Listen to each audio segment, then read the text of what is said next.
Hello, I'm Val. This is Uptown Swing. This is the 4th week of Charleston solo.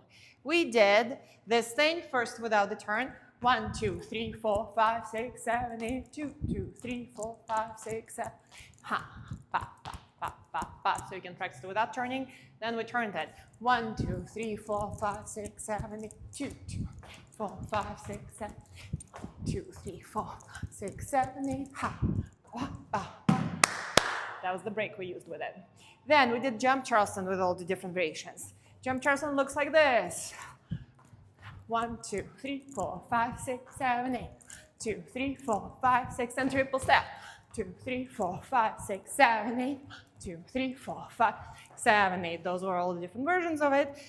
And we danced at a bunch. I also showed you how to switch sides. 1, 2, 3, 4, 5, 6, and 7, 8. 3, 4, 5, 6. Pa da pa ha. That way you can switch from one side to the other. Pa da pa. And then we just go Charleston. Look like this. And 1, 2, 3, 4, 5, 6, 7, 8. 3, 4, 5, 6, 7. 3, 2, 3, 4, 5, 6, 7. Ha, pa, pa, pa, pa. That's what we did.